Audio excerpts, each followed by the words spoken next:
There are two kinds of music creators. One grinds for pennies on Spotify. The other earns thousands in sync licensing deals while keeping full ownership of their music. Now ask yourself and be honest, which one are you? Here's the twist though. They can be the same person. The difference is in these 6 steps that I'm going to be showing you today. What's going on, guys? My name is XJ Will, and I've generated over $500,000 in sync fees alone just because of this 6-step strategy that I'm going to share with you today that's going to help creators like yourself get started in 2025 ahead of the game. And I share this because most people won't get to the end of this video, let alone actually take action on these steps. So if you've actually listened to the very end with all these steps, you'll be at a huge advantage. Breaking down sync licensing to me is easier if you think of it as like the ultimate road trip. You need a map, the right gear, and the right plan in order to beat the traffic, so to speak, in 2025. So step 1 is we need to plot our route. In sync, this means spotting the trends shaping the industry at that moment in time and knowing exactly where your music will fit to help tell a story or sell a product. What's actually in demand right now? Is it upbeat indie pop music for commercials? Is it dark cinematic textures for thrillers? Nostalgic throwbacks for period dramas? You have to start really thinking about these things in order to understand what the market needs at that moment in time. The trends are literally screaming at us every day. All you have to do is pay attention. You sit down, you turn on the TV, and actually close your eyes because someone's paid for all the music that you're listening to. And if you listen to what's getting placed and works, you'll be a lot more likely to make the right music to fit what you're watching. Watch ads between your favorite shows. Watch the ads on YouTube. Check Spotify playlists tied to movies or gaming soundtracks. All these signs are pointing you in the right direction. It's not about copying. It's about aligning your creative style with what's actually needed at that time. If you miss this, you'll waste a ton of time driving blind into 2025. But just knowing where you're going is not enough. Imagine setting out on a road trip with no gas in the tank, or even worse, a hoopty that is not even roadworthy. Step 2 is going to be about making sure your gear is up to the task before you actually hit the road. There was this guy in our private community and he was uploading tracks and he was super confident they would land placements, but nothing was happening. It was absolute radio silence on the people he was reaching out to. He was starting to get really frustrated about this and it was totally understandable. He was ready to quit. But what we figured out is that the problem wasn't his music, it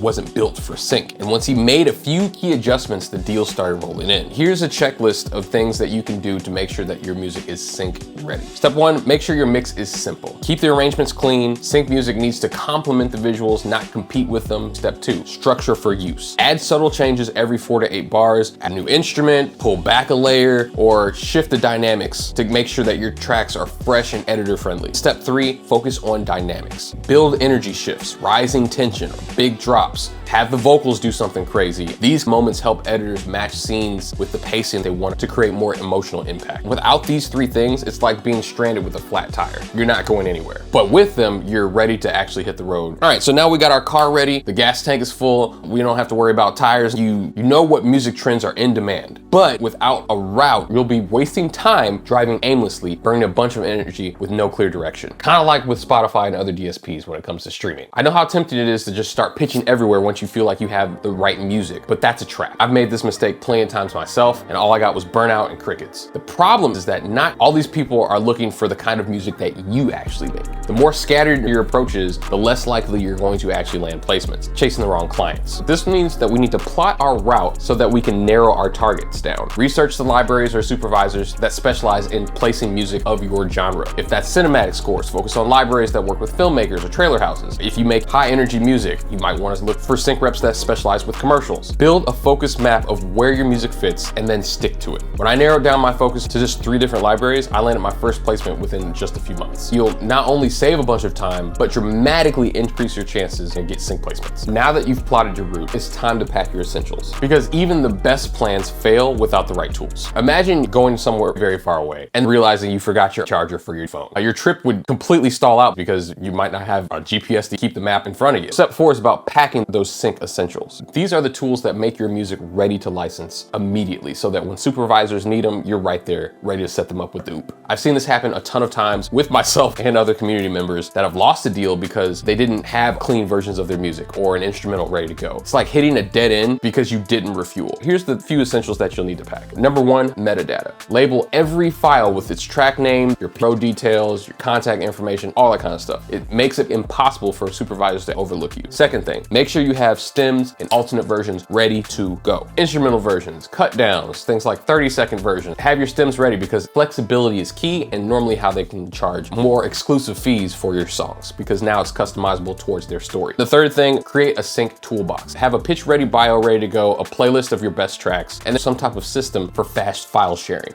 I highly recommend ReelCrafter or Disco. There's a lot of different tools that help make you look professional and polished, and in that order, those are my top two. When you pack these essentials, you look like someone that music supervisors can rely on, and that makes all the difference. Now that we have packed everything we need, the car's ready to go, and we have our route charted, we're going to need to make sure we can plant some rest stops on the way. That'll help recharge us and make sure that we're double checking our course. Because even when you make pit stops, the coolest part about road trips sometimes is meeting people along the way. Sometimes some of those people can help you get further or let you know about a shortcut on your sync journey. So step 5 is about making connections in order to turn your journey into a success story. Who doesn't love a back round on Mario Kart to get you in front of your competition? Just saying. We just had a music supervisor come into our community and talk about this. In sync licensing, relationships are your fuel. It's not just about who you know, but who knows you. Music supervisors, sync agents, fellow creators in the same field. These people can open doors you didn't even know existed, but you can't build those kinds of relationships if you never make the effort to connect. On your sync journey, you can end up stranded. So the best thing you do is to never skip networking. Without building those relationships, you're left doing all the heavy lifting alone, and trust me, it's exhausting. Here's how I like to build meaningful connections. Attend events and conferences. Events like Shades of Sync are perfect for music supervisors, agents, and creators to connect. A quick conversation can lead to long-term opportunities. Make sure you're engaging on social media. Following key players, commenting thoughtfully, and sharing their successes is going to give you clues on how to connect with them later. Over time, your name will stand out in their network because you're top of mind. Make sure you're offering value first. Think, what can I give instead of what can I get? Whether it's sharing insights about something that they're interested in, acknowledging their work, giving first makes you memorable because most people don't do it. It's always what's in it for me. Every stop with these networking opportunities is a chance for you to build your reputation, and the more you invest in people, the more likely they will champion and invest in your music. We actually provide these kinds of opportunities inside our private community called the Sync Alliance, where we actually expose your music to music supervisors, sync agents that come visit us and interview every week. It's pretty awesome. It helps you leave a lasting impression with your music so you know that your music's actually getting played. The last step is the most important one, and that's following the signs and staying consistent. After you've built this foundation and start to make progress, staying consistent is what helps you continue to move forward. It's really easy to quit after about 90 days and you haven't maybe gotten to the $1 million sync placement you've been looking for. In sync, a lot of these signs are everywhere. They can be briefs, they can be deadlines, evolving trends. Ignoring them is kind of like driving past your exit wondering why you're lost, which is